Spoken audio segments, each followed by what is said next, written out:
Hello friends, welcome back to my YouTube channel. അപ്പോൾ എൻ്റെ റോസിൻ്റെ വിശേഷങ്ങൾ തന്നെയായിട്ടാണ് വന്നേക്കുന്നത്. ഡാമേജ് ആയി കിടന്നിരുന്ന റോസാണ് ഇപ്പോൾ ഇത്രയൊക്കെ ആയി. ഇതൊരു തളുപ്പില്ലാണ്ടിരുന്ന റോസാണ്. ഇപ്പോൾ ഞാൻ മരുന്ന് കൊടുത്തിട്ടാണ് ഇങ്ങനെ ആയത്. അപ്പോൾ ഞാൻ കൊടുക്കുന്ന മരുന്ന് എന്തെന്നാണ്, ഈ ഒരു ഫെർട്ടിലൈസറാണ് ഞാൻ കൊടുക്കല്. എല്ലാ ചെടിക്കും തന്നെയാണ് കൊടുക്കുന്നത്. ഇത് ഞാനിപ്പോൾ ഇങ്ങനെ എല്ലാ ഇലകളിലും ഇതുപോലെ സ്പ്രേ ചെയ്താണ് കൊടുക്കുന്നത്. മുട്ടിലൊക്കെ കൊടുക്കുന്നുണ്ട്. ഇത് ആദ്യമൊന്നും തളിർപ്പുകളൊന്നും ഇല്ലാതിരുന്ന റോസാണ് കേട്ടോ.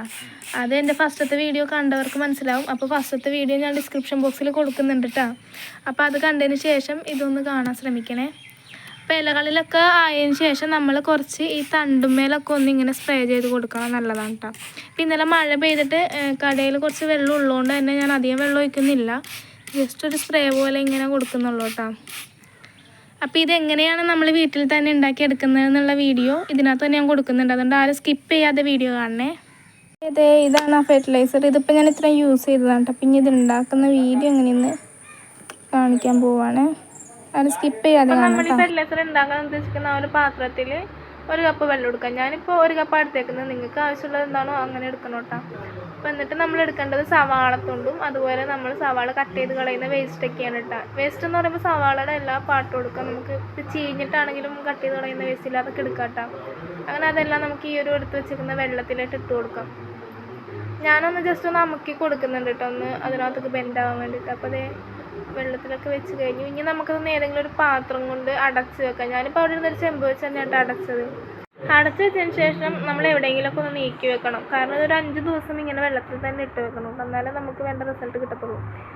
ഇതിപ്പോൾ ഞാൻ 5 ദിവസം കഴിഞ്ഞപ്പോഴുള്ള ഒരു ഇതാട്ടോ കാണിക്കുന്നത്. അപ്പോൾ ഒരു 5 ദിവസം കഴിയുമ്പോഴേക്കും നമ്മൾ ഇട്ട് വെച്ചിരുന്ന സവാളയൊക്കെ വെള്ളത്തിലോട്ട് അലിഞ്ഞ് ചേർന്ന് ഈ ഒരു പരിവായിട്ടുണ്ടാവും. ഇനി നമുക്കിതൊന്ന് ഒരു ബോട്ടിലോട്ട് മാറ്റാം. ഞാൻ ആദ്യം എടുത്തു വെച്ചിരുന്ന ആ ഒരു ബോട്ടിലേക്ക് തന്നെയാണ് വീണ്ടും ഒഴിച്ച് കൊടുക്കുന്നത്. അപ്പോൾ അരിച്ചൊന്നും എടുക്കുന്നില്ല, ഞാനങ്ങ് ജസ്റ്റ് ഒഴിക്കുന്നതേ ഉള്ളൂ. അത് കഴിഞ്ഞിട്ട് വരുന്ന വേസ്റ്റ് ഞാൻ വളമായിട്ടൊന്നും ഇട്ട് കൊടുത്തില്ല കേട്ടോ, ഞാനങ്ങ് കളഞ്ഞു. അപ്പോൾ ഇത്രയേ ഉള്ളൂ ഇതുണ്ടാക്കുന്ന രീതി. ഇതിൻ്റെ നല്ല റിസൾട്ട് കിട്ടുന്നത് കൊണ്ടാണ് തന്നെ കേട്ടോ ഞാൻ നിങ്ങൾക്ക് വേണ്ടിയിട്ട് ഷെയർ ചെയ്തത്. അപ്പോൾ അതേ വളമാക്കാൻ വേണ്ടി വെച്ചിരുന്ന 5 ദിവസം കൊണ്ട് എൻ്റെ പൂവൊക്കെ വിരിഞ്ഞ് വന്നിട്ടുണ്ട്. ഒരു പൂ നല്ല രീതിക്ക് വിരിഞ്ഞു, ഒരെണ്ണം വിരിഞ്ഞിട്ടില്ല കേട്ടോ. മുട്ട് ചെറുതായിട്ട് വിരിയാനുണ്ട്. അപ്പോൾ ഇത് നല്ലോണം വിരിഞ്ഞ് വന്ന പൂവാണ് കേട്ടോ. അപ്പോൾ നല്ല ലൈറ്റ് പീച്ച് കളറിലൊക്കെ തന്നെ വന്നിട്ടുണ്ട് കേട്ടോ.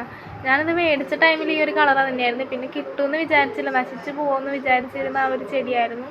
അപ്പോൾ ഈ റോസിൻ്റെ ഫുൾ വിശേഷങ്ങൾ കാണാത്തവരൊക്കെ ഉണ്ടെങ്കിൽ ഞാൻ ഡിസ്ക്രിപ്ഷൻ ബോക്സിൽ കൊടുത്തേക്കാം. അപ്പോൾ ആ വീഡിയോ ഒക്കെ ഒന്ന് കാണണം കേട്ടോ. എന്നാലേ റോസിന് ഇപ്പം ഉണ്ടായ മാറ്റം നിങ്ങൾക്ക് മനസ്സിലാകാൻ പറ്റുള്ളൂ. അപ്പോൾ എൻ്റെ ഈ കൊച്ചു റോസിൻ്റെ വീഡിയോ ഇവിടെ അവസാനിക്കുകയാണ് കേട്ടോ. അപ്പോൾ അടുത്ത വീഡിയോ വിശേഷങ്ങളൊക്കെ ആയിട്ട് അടുത്ത വീഡിയോയിൽ കാണുന്നത് വരെ ബായ്.